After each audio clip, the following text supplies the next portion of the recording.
जैसा कि last episode में हमने देखा था कि इंपीरियल एडवाइजर साउथ बॉर्डर के एरिना में पहुंच चुके हैं, जहां पर उनका हर एक दुश्मन मौजूद था। वाले सभी लोग एक साथ टीम अप होकर एडवाइजर को मारना चाहते थे, इसलिए उन्होंने उस जगह पर एक हेवनली एरी को फॉर्म कर लिया ताकि यांगकांग की आर्मी इनके इस काम में दखल न दे पाए। हालांकि किन्मो के पास हुकुम का इक्का है, ये बात इन लोगों को पता नहीं थी। किन्मो ने वहाँ पर अपने हेवनली डीमन सेक्ट का झंडा लहरा कर उन्हें 440 वॉल्ट्स का झटका दे दिया।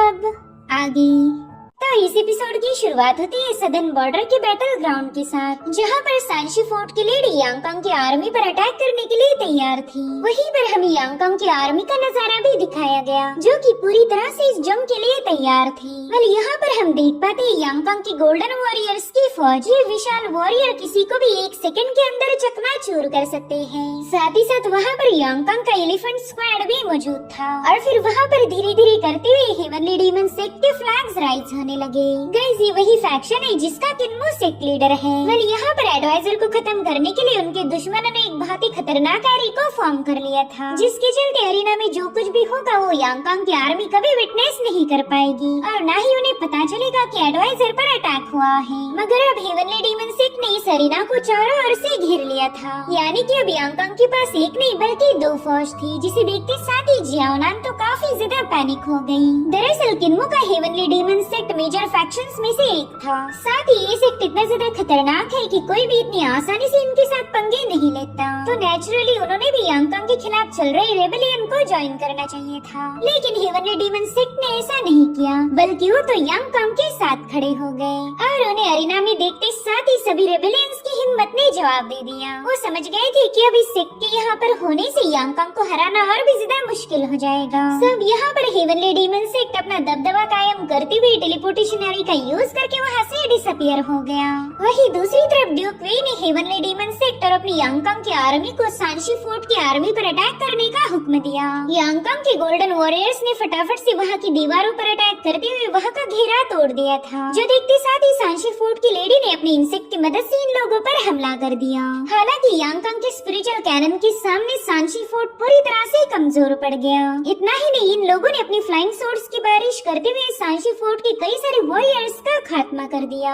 इसी दरम्यान हमें पता चला कि यहाँ पर बस सांशी फोर्ट नहीं बल्कि कॉप्स इमोर्टल सेक्ट की आर्मी भी मौजूद है। मगर फिर भी वो लोग टीम अप होकर भी यांगकांग का मुकाबला नहीं कर पा रहे थे। यहाँ पर यांगकांग की आर्मी ने न जाने कितने ही सारे पावरफुल कल्टिवेटर्स को घायल कर दिया, जिसमें सांशी फोर्ट की लेडी भी शामिल थी। वो अपनी आखिरी सांसें गिनते हुए अपनी जूनियर को बताती है कि जल्दी से पीछे हट जाओ, वरना हमारा सांशी फोर्ट पूरी तरह से तबाह हो जाएगा। और इतना कहते साथ ही उस लेडी की मौत हो गई। तो इस तरह से सांशी फोर्ट तो इस बैटल से बाहर जा चुका था, लेकिन उन्हें जिंदा छोड़ना है या फिर मारना है, इसका फैसला यांगकांग की आर्मी पर निर्भर करेगा। इधर हेवनली डीमन सेक्ट के लोगों ने उस अरीना को चारों ओर से घेर लिया था। उन्हें वहाँ देखकर तो बाकी के मेजर फैक्शंस काफी ज्यादा पैनिक हो चुके थे। उन्हें तो अपनी आंखों पर यकीन ही नहीं हो रहा था कि हेवनली डीमन सेक्ट एक एंशिएंट सेक्ट होने के बावजूद भी उसने यांगकांग को ज्वाइन किया। इधर किन्मो रेबेलियंस का बताने लगा कि हेवनली डीमन सेक्ट किसी भी रूल को फॉलो नहीं करता। तुम सभी मॉन्स्टर्स का खात्मा करने के लिए हेवनली डीमन सेक्ट के लोग मार्शल वर्ड के नियमों को अपने पांव तले कुचल देंगे। मगर ये सारी बातें रेबेलियंस को बिल्कुल हजम नहीं हो रही थी। यहाँ पर लिंचिंग पैलेस के मास्टर दाइयो कहने लगी कि हेवनली डीमन सेक्ट ने बिल्कुल भी सही डिसीजन नहीं लिया। यांगकांग हम सभी का दुश्मन है, मगर फिर भी हेवनली डीमन सेक्ट के पैट्रियार्क ने इन्हें ज्वाइन किया। लेकिन वो बंदी हेवनली डीमन सेक्ट के पैट्रियार्क पर और कीचड़ उछाल पाई, इससे पहले उस पर एक एनर्जी से अटैक हो गया। इस हल्की सी सोड एनर्जी से उस बंदी के गले को अंदर से पूरी तरह से डैमेज कर दिया, जो देखते साथ ही उसके साथियों के मुंह खुले के खुले रह गए। सो इस तरह से इंपीरियल एडवाइजर ने दाइयो के किस्से पर फुल स्टॉप लगा दिया। उनकी इस छोटी सी सोड ने दाइयो जैसे पावरफुल कल्टिवेटर की धज्जियां उड़ा दी। इतना ही नहीं, एडवाइजर ने अनाउंस किया कि दाइयो तो बस पहला शिकार थी, अब आगे यहाँ पर जो भी होने वाला है उसे तुमने सपने में भी इमेजिन नहीं किया होगा। उतने में ही रेबेलियंस में से एक जनरल कहने लगा कि एडवाइजर तुम तो काफी ज्यादा शातिर निकले, हमें तो लगा था कि सिर्फ हम ही तुम्हारी पीठ पीछे प्लान्स बना रहे, लेकिन तुम भी कुछ कम नहीं हो। उतने में ही एडवाइजर ने अपनी लिउ हेंग सोड टेक्निक को एक्टिवेट कर दिया। उनके ऐसा करते साथ ही वहाँ पर हजारों लाखों तलवारें फॉर्म हो चुकी थी। ये भयानक सोड इंटेंट एक मिल्की वे जैसा नजर आता है, जिसे देखते साथ ही सभी लोगों के होश उड़ गए। वैसे वैसे तो एडवाइजर कभी अपनी पावर्स का शो ऑफ नहीं करते, मगर ये लोग लकी है जो इन्हें एडवाइजर के मूव्स को देखने का मौका मिल गया। यहाँ पर एडवाइजर ने अपनी पावर्स का शो ऑफ इसलिए किया ताकि उनके दुश्मनों को ये ना लगे कि वो बंदा कमजोर है, यानी कि वो उनके दिलों में खलबली मचाना चाहते थे और उनका ये प्लान पूरी तरह से काम कर गया। इधर तीनों वर्ल्ड मॉन्स्टर्स कहने लगे कि पिछली बार जब हमने इस पर अटैक किया था तभी इतना पावरफुल तो बिल्कुल नहीं था, मगर अब तो अचानक से इसकी पावर काफी ज्यादा इंक्रीज हो गई। आखिर ये पॉसिबल कैसे हो पाया? उतने में ही दूसरे कल्टिवेटर्स कहने लगे कि एडवाइजर तुमने तो अपनी पावर्स को छुपा के रखा था, इतने दिन तुमने जानबूझकर घायल होने का नाटक किया, क्या इसके पीछे की वजह तुम बता सकते हो? तो एडवाइजर बड़े ही कुल अंदाज में अपनी सोड की धार चेक करते हुए कहने लगे कि चूहे को बिल से बाहर निकालने के लिए उसे कोई लालच देना पड़ता है। अगर मैंने घायल होने का नाटक नहीं किया रहता तो शायद सदन बॉर्डर पर मेरे इतने सारे दुश्मन जमा नहीं होते। तुम्हारे सभी साथियों को एक साथ लाने के लिए मुझे नौटंकी करनी पड़ी, जिसके बाद इंपीरियल एडवाइजर ने किन्मो को इशारा कर दिया और उनके ऐसा करते साथ ही वहाँ पर हेवनली डेमन सेट के 2 वॉरियर्स पहुँच चुके थे, जिन्होंने अपनी स्किल्स को परफॉर्म करते हुए किन्मो और उसके साथियों को वहाँ से गायब कर दिया। जो देखते साथ ही ओल्ड मॉन्स्टर्स तो काफी ज्यादा हैरान हो गए, क्योंकि यहाँ पर इतनी सारी आर्मी होने के बावजूद भी एडवाइजर ने अकेले रुकना पसंद किया। एडवाइजर कह रहे थे कि तुम सभी ने सेकंड पाथ को चूज किया है, तो इसी वजह से मैं अकेले ही तुम सबका मुकाबला करूंगा। तो चलो फिर फटाफट से इस मसले को हल किया जाए। इधर टेलीपोर्टेशन टेक्निक के जरिए किन्मो के सभी साथियों को एक माउंटेन क्लिफ पर लाकर पटका गया। वो लोग काफी ज्यादा परेशान थे, क्योंकि इंपीरियल एडवाइजर अरीना में अकेले हैं। उन्हें तो ये समझ नहीं आ रहा था कि उन्हें अरीना से यहाँ पर टेलीपोर्ट क्यों किया गया, जबकि वो अरीना में रुककर एडवाइजर की मदद कर सकते थे। तो किन्मो ने बताने लगा कि एडवाइजर के कहने पर ही तुम सबको यहाँ पर टेलीपोर्ट किया गया। इसका सीधा मतलब ये है कि एडवाइजर को पूरा कॉन्फिडेंस होगा कि वो अपने दुश्मनों के साथ अकेले ही निपट सकते। वैसे भी गॉड्स के बाद अगर कोई पावरफुल होगा तो वो है हमारे इंपीरियल एडवाइजर। इसी वजह से तो उन्हें इस दुनिया के सबसे स्ट्रॉन्गेस्ट वॉरियर के टाइटल से नवाजा गया। उतने में ही कियो कंफ्यूज होते हुए किन्मो से पूछने लगा कि क्या तुमने हमें यहाँ पर टेलीपोर्ट किया था? मगर लास्ट टाइम तो तुमने ये बताया था कि तुम इतने सारे लोगों को टेलीपोर्ट नहीं कर सकते। और उतने में ही देखते वहाँ पर हेवनली डेमन सेट के सभी कल्टिवेटर्स पहुँच गए। वेल इन सबको यहाँ देखकर ही किन्मो के दोस्त काफी ज्यादा पैनिक हो गए। इतना ही नहीं, उन्हें हेवनली डेमन सेट के खेमे में सोड मास्टर सनशाइन भी नजर आया, जिसे देखते साथ ही इन सभी लोगों ने अपनी आंखें बंद कर ली। वो कह रही थी सोड मास्टर हमने आपको नहीं देखा, हम तो ये बात किसी को नहीं बताएंगे कि आप हेवनली डेमन सेट के साथ मिले हुए थे। और उतने में किन्मो अपने साथियों से कहता है कि मेरे होते हुए तुम्हें किसी से डरने की कोई जरूरत नहीं। साथ ही हेवनली डेमन सेट के सभी लोग किन्मो को होली सेक्ट मास्टर के नाम से ग्रीट करने लगे। सो इस तरह से किन्मो के दोस्तों को एक और सरप्राइज मिल गया। उससे हैरान होते हुए पूछते कि क्या तुम इस हेवनली डेमन सेक्ट के मास्टर हो? उतने में ही किन्मो अपने हेवनली डेमन सेक्ट के लोगों से कहने लगा कि मेरे दोस्तों पर अटैक करने की कोई जरूरत नहीं, इन्होंने तो गलती से मेरी हकीकत जान ली है, तो इन्हें पनिश करने की कोई जरूरत नहीं। मुझे पूरा यकीन है कि मेरे दोस्त इस सीक्रेट को सीक्रेट रखेंगे, और ये तभी पॉसिबल होगा जब वो सबके सब हेवनली डेमन सेक्ट को ज्वाइन कर ले। यानी कि किन्मो ने यहाँ पर अपने सभी दोस्तों को हेवनली डेमन सेक्ट ज्वाइन करने का ऑफर दिया था, और इनडायरेक्टली उन्हें ये भी समझा दिया कि अगर वो ऐसा नहीं करेंगे तो फिर शायद उनकी जान को खतरा होगा। इधर सोड मास्टर सनशाइन तुरंत ही अपनी तलवार लेकर उनके सामने खड़े हो गए। वहीं पर ड्रैगन किलिन भी उन्हें अपने खूनी दांत दिखाकर डरा रहा था। किन्मो कहता है कि अगर मेरे दोस्तों ने हमारे हेवनली डेमन सेक्ट को ज्वाइन नहीं किया तो फिर हम इसी खूबसूरत माउंटेन पर उन्हें दफना देंगे। यहाँ की खूबसूरत सीनरी देखकर ही उनकी आत्मा हर रोज एंजॉय करेगी। ये सुनते साथ ही बेचारा कियो काफी ज्यादा पैनिक हो गया और डर के मारे कांपते हुए सनशाइन को बताने लगा कि मैं तो यांगकांग के साथ कभी ईमानदार था ही नहीं, बल्कि मेरा तो हमेशा से ही सपना था कि मैं एक न एक दिन डेमन सेक्ट को ज्वाइन करूंगा।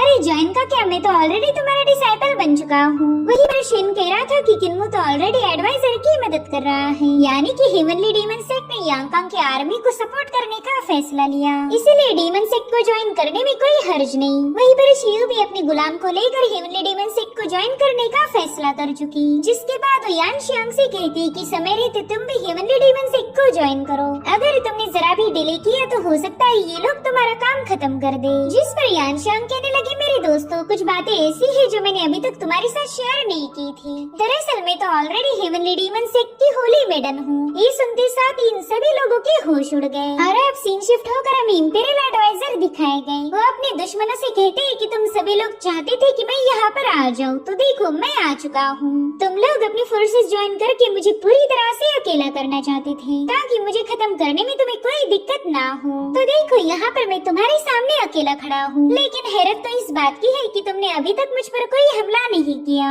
सो प्लीज अब ये मत बोलना कि तुम लोगों में इतना दम ही नहीं कि तुम मुझ पर हमला कर सको। वही दूसरी तरफ शेन किन्मो को ग्रीट करते हुए कहने लगा कि मार्शल अंकल हमारे एडवाइजर ऑलरेडी घायल थे। क्या आपको नहीं लगता कि हमने उनके सपोर्ट के लिए हेवनली डेमन सेक्ट के पावरफुल लोगों को भेजना चाहिए? तो किन्मो ने बताने लगा कि हेवनली डेमन सेक्ट यहाँ पर कोई बैटल करने नहीं आया था, बल्कि वो तो यहाँ पर इसलिए आए ताकि इंपीरियल एडवाइजर का दबदबा बना रहे, उन्हें पहले स्ट्राइक करने का मौका मिल जाए। जब हमारे इंपीरियल एडवाइजर दुश्मनों से पहला उन पर अटैक करेंगे तब उन्हें कोई भी रोक नहीं सकता। हम दोनों ने मिलकर डेमन सेक्ट को यहाँ पर इसलिए बुलाया ताकि इंपीरियल एडवाइजर उन लोगों के दिलों में खौफ पैदा कर सके। हमने तो सिर्फ अपनी आर्मी दिखाकर उनका मोरल डाउन कर दिया और उतने में इन लोगों ने देखा कि अरेना में तो बैटल शुरू हो चुकी है। वहाँ पर स्वॉर्ड स्लैशेस की आवाजें आ रही थी।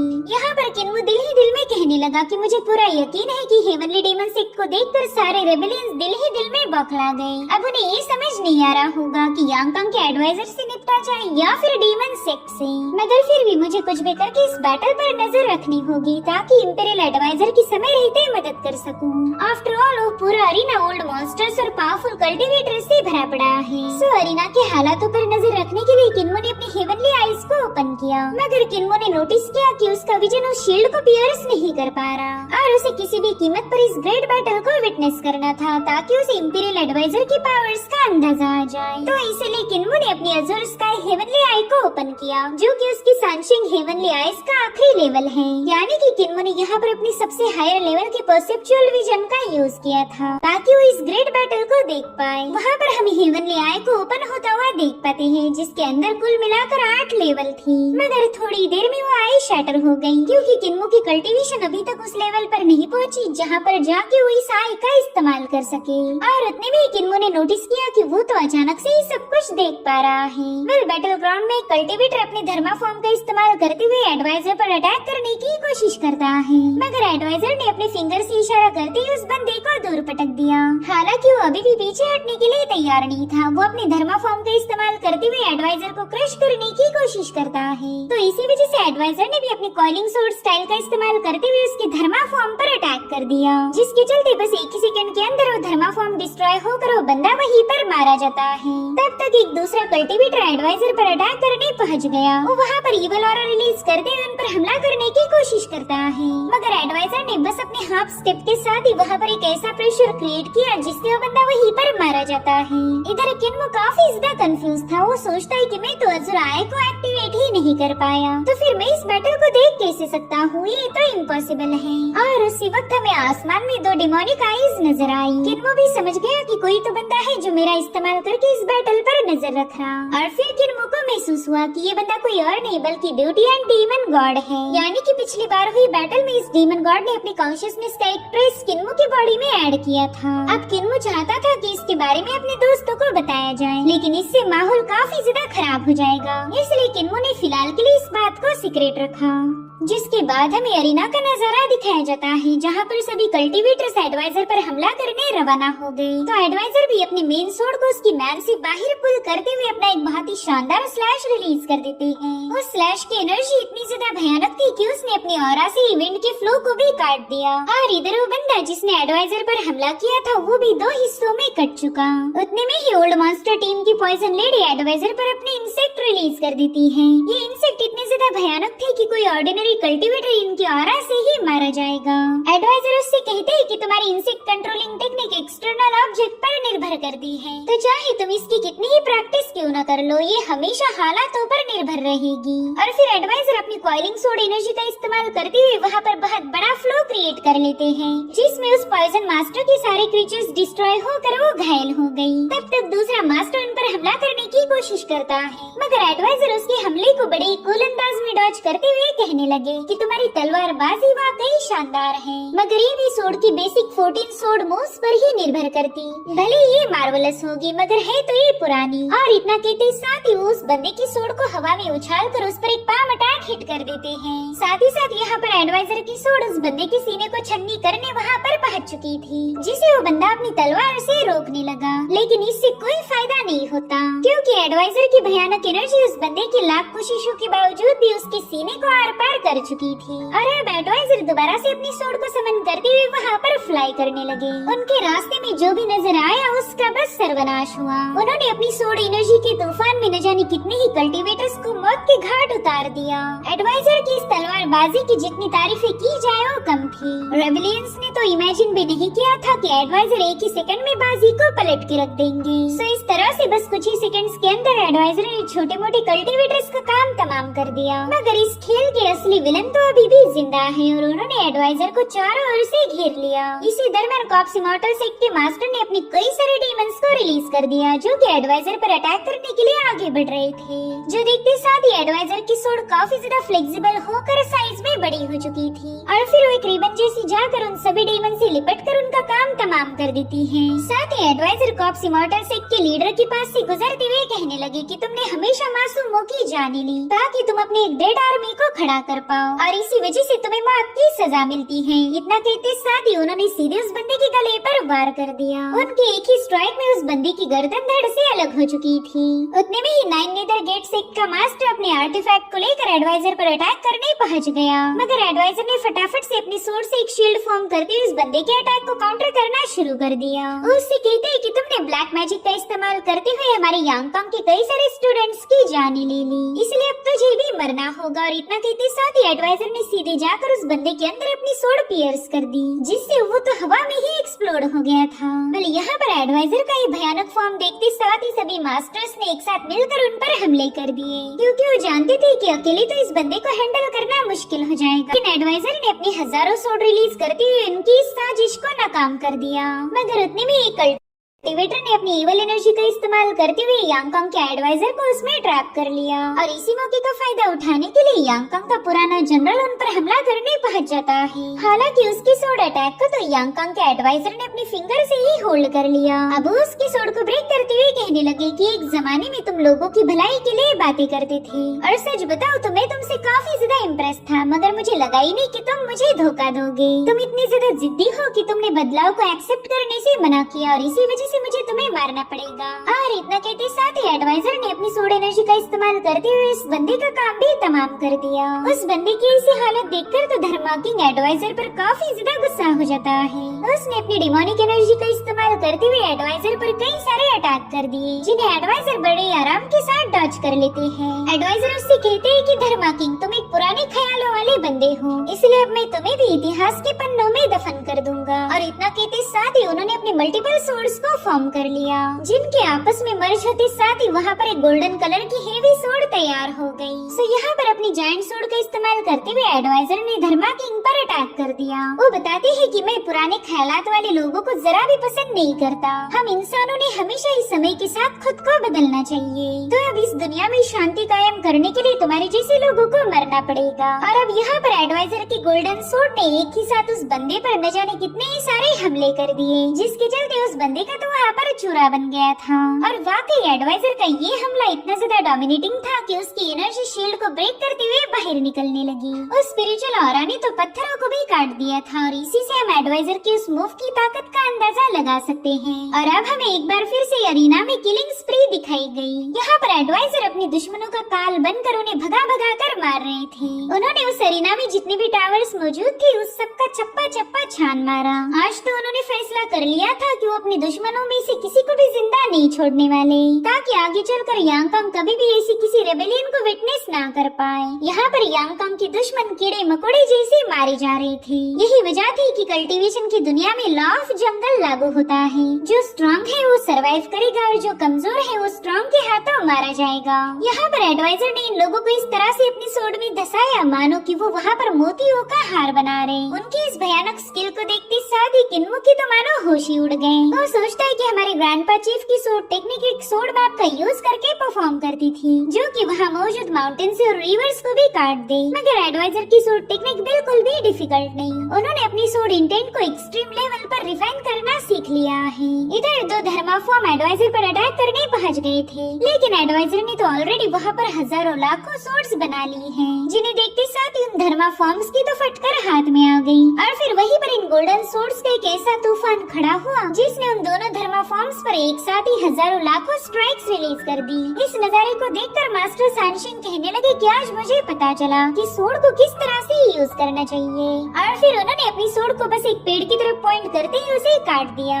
इधर अरीना में वो मास्क वाला बंदा देखता है कि उसके साथी तो 1 बाय 1 खत्म हो चुके हैं, तब उसने भी एडवाइजर के साथ फाइट करना शुरू कर दी। वह यहाँ पर एडवाइजर ने उसके मुसलसल हमलों को काफी अच्छे तरीके से काउंटर कर लिया था। किन्मो भी नोटिस करता है कि एडवाइजर जानबूझकर इस बंदे पर जानलेवा हमला नहीं कर रहे। उन्होंने अभी तक जितनी भी स्ट्राइक्स रिलीज की थी वो सारी की सारी रूथलेस है, लेकिन इस बंदे पर कोई भी जानलेवा अटैक नहीं किया गया। उन्होंने जानबूझकर इस बंदे के वाइटल पॉइंट्स पर कोई हमला नहीं किया। उतने में एडवाइजर ने उस पर्सन के कंधे में अपनी सोड को पियर्स कर दिया, जिसे देखकर ही वो बंदा काफी जोर जोर से हंसने लगा। उसे लग रहा था कि शायद एडवाइजर मिस हो गया, इसलिए वो तुरंत ही एडवाइजर की सोड को होल्ड कर लेता है। और तब तक 3 ओल्ड मॉन्स्टर्स में से एक मास्टर ने उन पर अटैक कर दिया। यहाँ पर उस मास्टर ने अपनी फायर एनर्जी का इस्तेमाल करते हुए एडवाइजर के आसपास एक बहुत ही पावरफुल केज फॉर्म कर लिया, जिसके अंदर वो पूरी तरह से ट्रैप हो चुके थे। और तभी वो मास्क वाला बंदा कहने लगा कि चलो फाइनली वो पल आ चुका है जब हम इस एडवाइजर का काम तमाम करेंगे। और इतना कहते साथ ही उसने अपनी सबसे पावरफुल टेक्निक को एक्टिवेट कर दिया। उसके ऐसा करते साथ ही हम वहाँ पर कई सारे ड्रैगन्स को इमर्ज होता हुआ देख पाते हैं।